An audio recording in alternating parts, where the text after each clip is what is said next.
The scorching Egyptian sun hung high in the sky, casting golden light over the vast desert.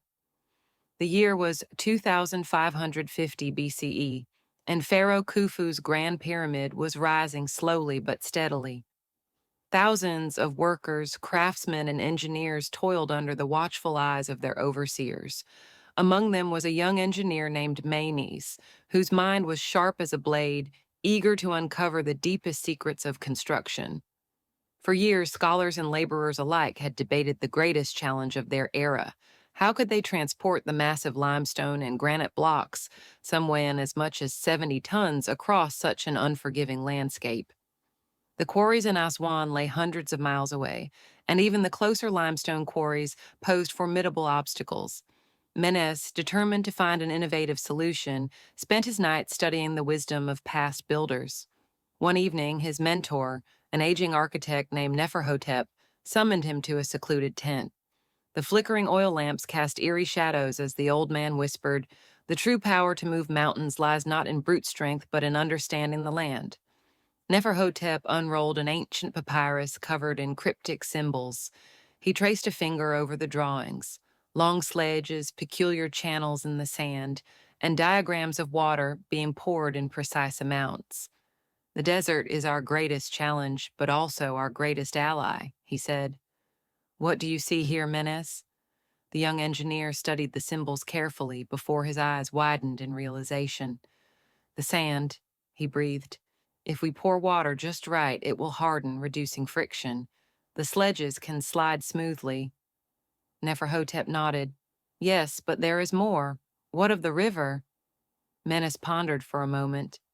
The Nile was the lifeline of Egypt, used for transportation, but how could it help with the massive stones? Then it struck him, floating the stones on large wooden barges, guiding them along canals carved into the landscape.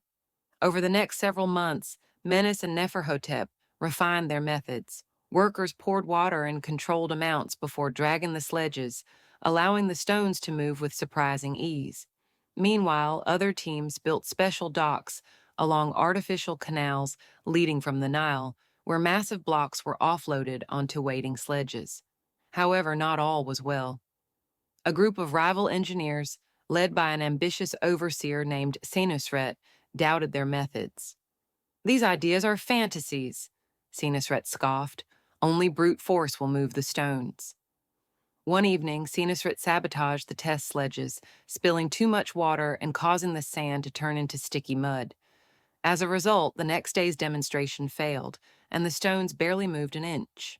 Menes watched in horror as workers murmured among themselves, questioning his ideas. Neferhotep, however, remained calm. "Do not be discouraged, my student. True wisdom is tested in failure. We must perfect the balance." After days of precise adjustments, Menes and his team achieved the perfect method. Before the pharaoh's court, they conducted their final demonstration. With measured water application, the sledges glided effortlessly, and the once skeptical officials gasped in astonishment.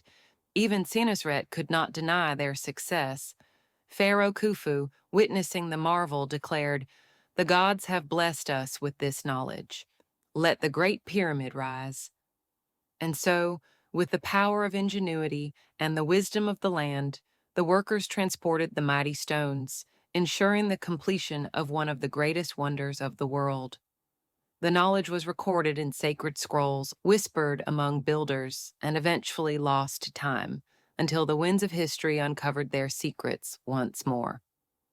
As years passed, Menes became one of the most respected engineers of his time. He continued refining construction techniques, ensuring future generations could build even greater structures. Neferhotep, his wise mentor, watched with pride before his passing, leaving behind his knowledge and scrolls hidden deep within the archives of the great temple. Despite his initial opposition, even Senusret eventually acknowledged Menes's brilliance. Though they never became friends, they developed a mutual respect. In later years, Senusret contributed to pyramid construction using the very techniques he had once opposed. Such was the way of progress. Doubt turned to acceptance and rivalry to cooperation.